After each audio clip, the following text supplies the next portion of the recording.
Katanya, UMKM berperan penting dalam menyokong perekonomian Indonesia. Bener gak sih? Bentar-bentar, sebelum lebih jauh, emangnya UMKM apa sih? Sini-sini, Min TC kasih tahu. Halo kawan Tech Center, selamat datang di Tech 101 episode pertama. Apa itu UMKM dan kewajiban perpajakannya? Usaha mikro, kecil, dan menengah atau yang sering kita sebut dengan UMKM adalah usaha ekonomi produktif yang diklasifikasikan dengan kriteria-kriteria. Menurut Peraturan Pemerintah Nomor 7 Tahun 2021 tentang kemudahan, pelindungan, dan pemberdayaan koperasi dan usaha mikro, kecil, dan menengah, UMKM diklasifikasikan berdasarkan beberapa kriteria nih kawan Tech Center. Di antaranya, modal usaha dan hasil penjualan tahunan.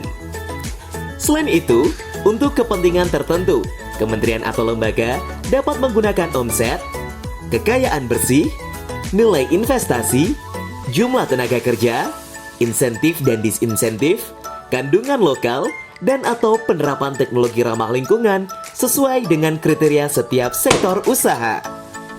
Nah, lantas pengelompokan UMKM berdasarkan kriteria modal usaha dan hasil penjualan sesuai PP nomor 7 tahun 2021 gimana sih? Tenang aja kawan Tech Center, di sini Min TC sudah rangkumin untuk kamu. Yang pertama, usaha mikro. Huruf A, memiliki modal usaha sampai dengan paling banyak 1 miliar rupiah, tidak termasuk tanah dan bangunan tempat usaha. Huruf B, memiliki hasil penjualan tahunan sampai dengan paling banyak 2 miliar rupiah. 2. Usaha kecil. Huruf A, memiliki modal usaha lebih dari 1 miliar sampai dengan paling banyak 5 miliar rupiah, tidak termasuk tanah dan bangunan tempat usaha. Huruf B, memiliki hasil penjualan tahunan lebih dari 2 miliar sampai dengan paling banyak 15 miliar rupiah. 3.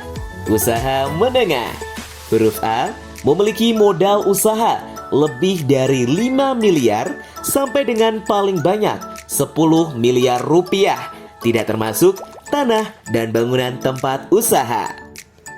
Huruf B, memiliki hasil penjualan tahunan lebih dari 15 miliar sampai dengan paling banyak 50 miliar rupiah. Ya, beralih ke pertanyaan berikutnya. Lantas, bagaimana sih aspek perpajakannya? Di sini, Min TC akan membahas aspek perpajakan atas usaha yang peredaran brutonya tidak melebihi 4,8 miliar rupiah dalam 1 tahun pajak.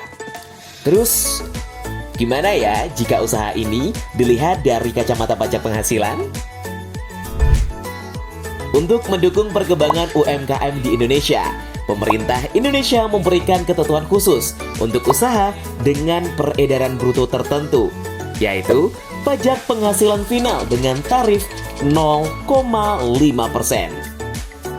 Perlu kawan Tech Center garis bawahi ya, wajib pajak yang dapat menggunakan ketentuan tersebut adalah wajib pajak baik orang pribadi ataupun badan berbentuk koperasi, firma, perseroan terbatas, termasuk perseroan perorangan yang didirikan oleh 1 orang atau badan usaha milik desa atau badan usaha milik desa bersama yang memperoleh penghasilan dari usaha dengan peredaran bruto tidak melebihi 4,8 miliar rupiah dalam 1 tahun pajak. Khusus untuk WP orang pribadi dengan peredaran bruto sampai dengan 500 juta tidak dikenai pajak penghasilan loh kawan Tech Center. Lalu, PMK nomor 164 tahun 2023 juga mengatur bahwa ada 4 kelompok wajib pajak yang tidak dapat memanfaatkan ketentuan PPh final ini. Siapa aja sih? Nah, yang pertama, WP yang memilih untuk dikenai PPh berdasarkan ketentuan umum PPh, yakni dengan menggunakan tarif PPh pasal 17. Yang kedua, WP Badan berbentuk persekutuan komanditer atau firma yang dibentuk oleh beberapa WP orang pribadi yang memiliki keahlian khusus yang menyerahkan jasa yang sejenis dengan jasa sehubungan dengan pekerjaan bebas. Yang ketiga, WP Badan yang memperoleh fasilitas pajak berdasarkan pasal 31A Undang-Undang BPH, Peraturan Pemerintah Nomor 40 Tahun 2010, dan pasal 75 dan pasal 78 Peraturan Pemerintah Nomor 40 Tahun 2021, dan yang keempat, WP bentuk usaha tetap. Nah, jika wajib pajak selain 4 kelompok tersebut memenuhi kriteria peredaran bruto tidak melebihi 4,8 miliar rupiah dalam 1 tahun pajak, maka wajib pajak tersebut dapat memanfaatkan ketentuan PPh final dengan tarif 0,5% ini. Tapi, ada jangka waktu yang perlu diperhatikan ya, kawan Tech Center. Peraturan Pemerintah Nomor 55 Tahun 2022 mengatur bahwa WP UMKM dapat memanfaatkan ketentuan PPh final dengan tarif 0,5% ini paling lama 7 tahun untuk WP orang pribadi, 4 tahun untuk WP Badan, termasuk koperasi, CV, firma, BUMD atau BUMDes, atau perseroan perorangan yang didirikan oleh 1 orang, dan 3 tahun bagi perseroan terbatas. Eits, tapi nggak semua penghasilan dari usaha bisa pakai PPh final tarif 0,5% ini ya, kawan Tech Center. Atas penghasilan-penghasilan berikut ini, WP UMKM tidak bisa menggunakan ketentuan PPh final tarif 0,5% ini. 1. Penghasilan WP orang pribadi dari jasa sehubungan dengan pekerjaan bebas, yaitu tenaga ahli seperti pengacara, akuntan, dokter, aktuaris, pemain musik, olahragawan, penerjemah, dan sebagainya. 2. Penghasilan dari luar negeri yang pajaknya terutang atau telah dibayar di luar negeri.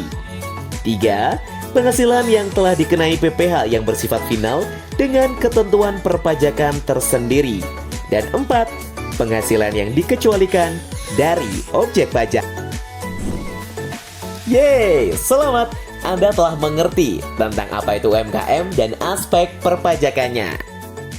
Next episode, kita akan membahas tentang tata cara menghitung dan menyetor PPh final WP UMKM. Nantikan ya, kawan Tech Center. See ya!